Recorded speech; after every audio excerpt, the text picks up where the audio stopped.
Na makahingi po ng tulong po, sir, kahit pamasahe po, 200 pesos po.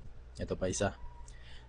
Baka po naman pwede makahiram ng gastusin, 500. Meron pa dito na pwede po makahingi po ng 200, Sir Darren. Kaya siguro ganito yung mga chat nila sa akin kasi dahil sa tagline ko na dating nalulong, ngayon tutulong. Ang akala ay nagpapairam ako ng pera. Kaya maraming nagme-message na hihiram ng ganitong amount and ibabalik naman daw nila kapag nagkaroon naman ulit. Para malinaw and klaro lang po, ang tinutulong ko po sa page na to is yung advice at motivation. Or sabihin na natin, inspirasyon na meron pang pag-asa kahit malugmok ka sa sugal. And syempre yung advice na na-experience ko about online gambling. Syempre, sinishare ko rin yung support group na nasalihan ko na umakay sa akin. Kasi yung addiction sa sugal, hindi naman pera yung pinaka-problema dyan eh. Ang problema dyan is kung ano yung nasa utak natin. Ang gusto kasi lagi natin is yung mabilisan na at easy money. Oo, kaya ko naman din magbigay ng ganitong amount or magpahiram. Kasi maliit lang naman talaga eh. Kaso lang, pag binigyan sila, masasanay lang sila sa hingi at hindi na nila gagawin yung trabaho para masolusyonan yung problema nila. Or gumawa ng ibang paraan or side hustle para magkaroon ulit ng pera. Kasi naniniwala ako na kapag pinahiram ko sila, automatic susugal ulit nila yan. Kasi nangyari din sa akin yan, kaya sure na sure ako doon. Uutang, tapos gagamitin daw kuno dito,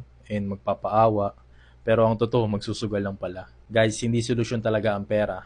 Ang solusyon dyan ay yung utak at emosyon natin. Kailangan natin maaresto everyday yung urge na magsugal. Yung willpower and self-control na hindi magsugal, one day at a time. At kung problema mo pa rin yan hanggang ngayon, at gusto mo na talaga magbago, isi-message mo ko sa page para matulungan kita. At gusto ko lang sabihin na wala po talagang nananalo sa sugal. Mananalo ka lang kapag tuluyan ka ng huminto. Ako nga pala si Darren, dating nalulong, ngayon tutulong.